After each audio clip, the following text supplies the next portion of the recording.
Alright, Shalom. We the Hebrew Israelites. Come out here week in and week out.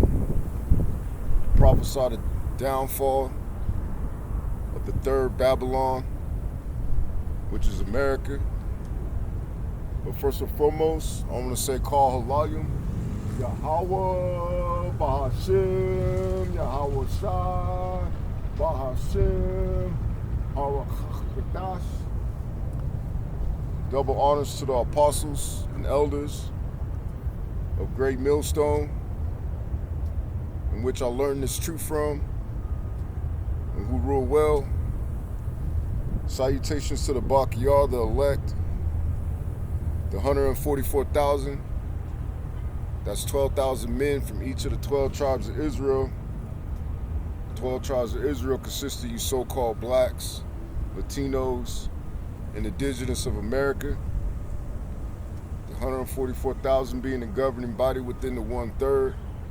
The rest of the 1/3 comprises of elect men, women, and children. Shalom to those Israelites scattered due to the diaspora and also the triangular trade. So our people come looking like different ethnicities, having various complexions. So it's not a black thing. We're not the black Hebrew Israelites. We're just Hebrew Israelites. Shalom to those that died in this truth. It says the dead should be raised up first. Those that will be accompanying Yahweh Shai on his return, including our King, King Mashah, who is King David. And as always, it's an honor and privilege, honor and blessing to continue to do this work. The water Yahweh Ba'ashim Yahweh Shai, Ba'ashim Harakadash, for permitting me to do such.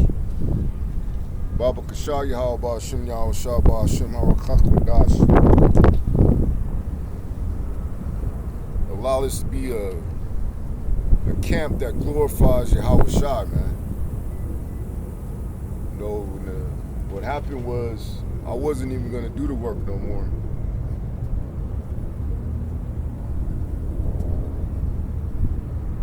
And I should say, unless it was Yahweh Shai's will, man. And on Friday morning, he sent me 2 consecutive dreams. And I didn't write down the first one, but I remember it. You know, I remember the story, the account in which Apostle Tahar told about an individual that had a demon and cooking eggs in his house. Well, the setting is my dad's house in California, and I remember he was talking about people keep knocking on the door because really nobody's there, everybody's working. You know, of course I'm in Nevada, you know, and when we walked in, there was a demon in there, and it was like a dark-skinned Cambodian woman with a petite build, long, black, straight hair. And then, you know, I attribute it to the demon that was always in that house, because a lot of people said that there was demons in that house. And I believe it because that land that is built today, and it's called Clovis, is where they slaughtered a lot of those Mono Indians. And you know, one individual that I was with said she saw a man and a little boy, man. So long story short, you know, who's battling the demon, fighting the demon, throwing blows, demons going berserk, fighting through the house, through the hallway, all the way into the garage, man. I was trying to get the demon out, and it was going through the window, and then it would be outside the window and breaking the glass, and I remember the glass hitting my face a little bit, Then it somehow came back into the window, you know, and it ended up getting a sharp object and was going like this. And then, you know, with a long, like a fireplace, I guess you could call it a poke. It was like in a downward motion. And then, you know, the dream woke up, and then in my mind I was like, okay, if that ever happened, how would I defend that in real life, a real life scenario? Because I've been, you know, studying martial arts and boxing and everything like that. My first thought was a right spinning roundhouse kick, you know, because that would, you know, that would hopefully knock away the weapon. You know, later on I figured a right sweeping kick to subdue the demon. And then, you know, I woke up and I was like, man, that was a crazy ass dream. You know, I was kind of shooken up. Is that an omen? Is that, you know, a sign of my fate? And then I went back to sleep and I had this dream.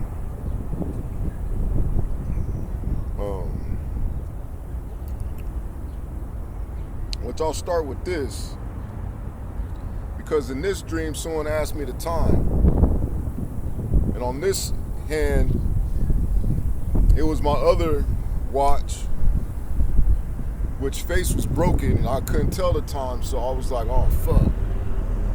But on my right hand it was this watch that I'm wearing right now, and the time read 6:55.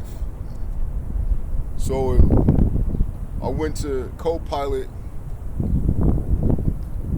and inquired about what 6:55 actually means.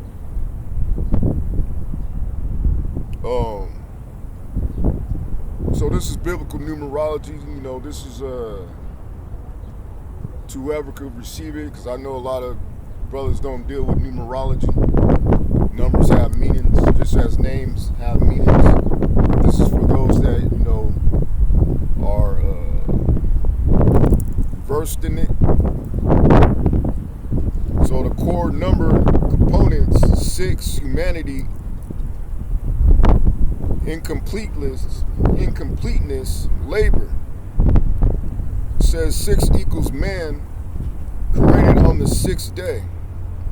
Represents imperfection, struggle, work, and the unfinished state of humanity. You know, and as I'm reading these things, I'm like, yeah, okay. You know, I'm going through a lot of these different keywords right now in the spirit.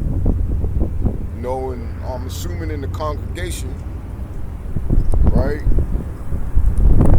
It says always points toward the need for divine completion. And 5, it says grace, mercy, divine enablement, which a lot of brothers associate 5, the number 5, with power, man. It says scripture consistently ties 5 to grace, favor, and God's empowering help. 2 5s amplify this. Grace multiplied, grace reinforcing grace. Combined meaning of 6:55 when read symbolically, the human condition, which is 6. Grace upon grace, divine strengthening, empowerment, 55. So 6:55 becomes man in his incomplete state. You know, and throughout this truth, I always know, you know, I'm a sinner. I always strive for perfection. I know that I'm in my incomplete state, man. There's a lot of things that I pray for that Yahweh Shem Yahweh will take away.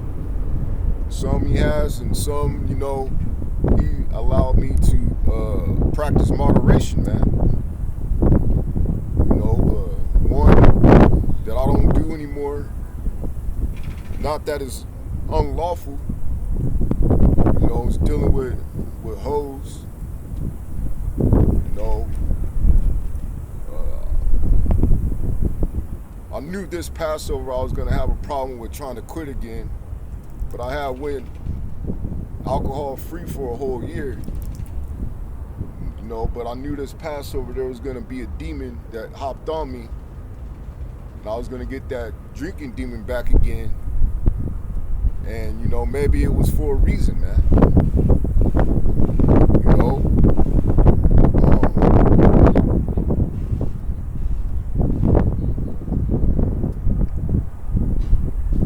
And, you know, just having a clear thought and not thinking so much, you know? But, it says, man in his incomplete state being met, shaped, and sustained by multiplied grace. This is the same pattern seen in Scripture when the Most High meets human weakness with divine empowerment. Going back to that word power, man.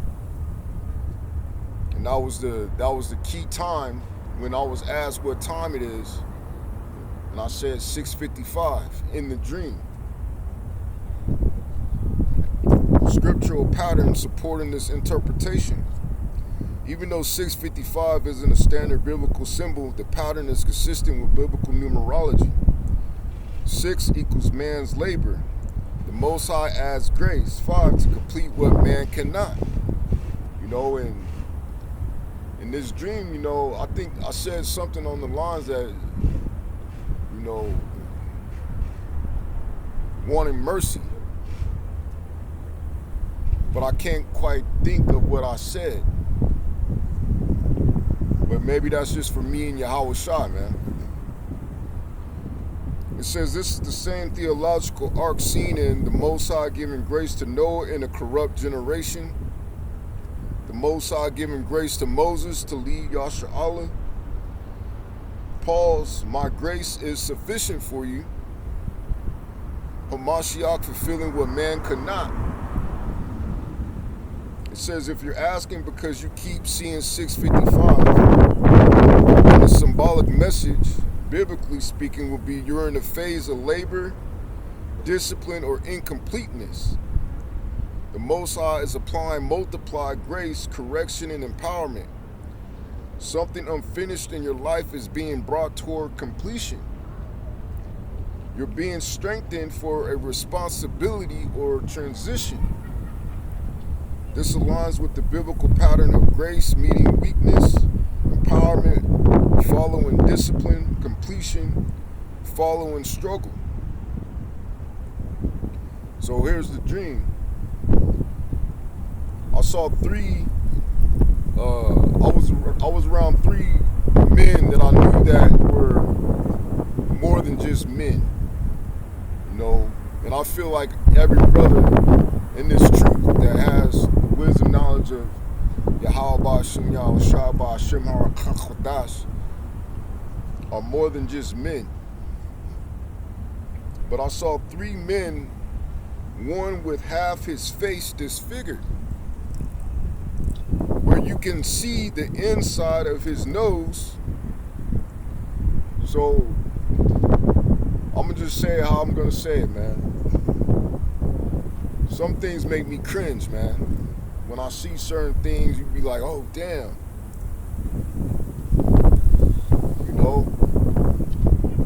You might see a war veteran and, you know, his face is burnt, or, you know, you can see his lips missing and his teeth showing. You know? And that's how I felt initially when I you know, saw that man with half a face.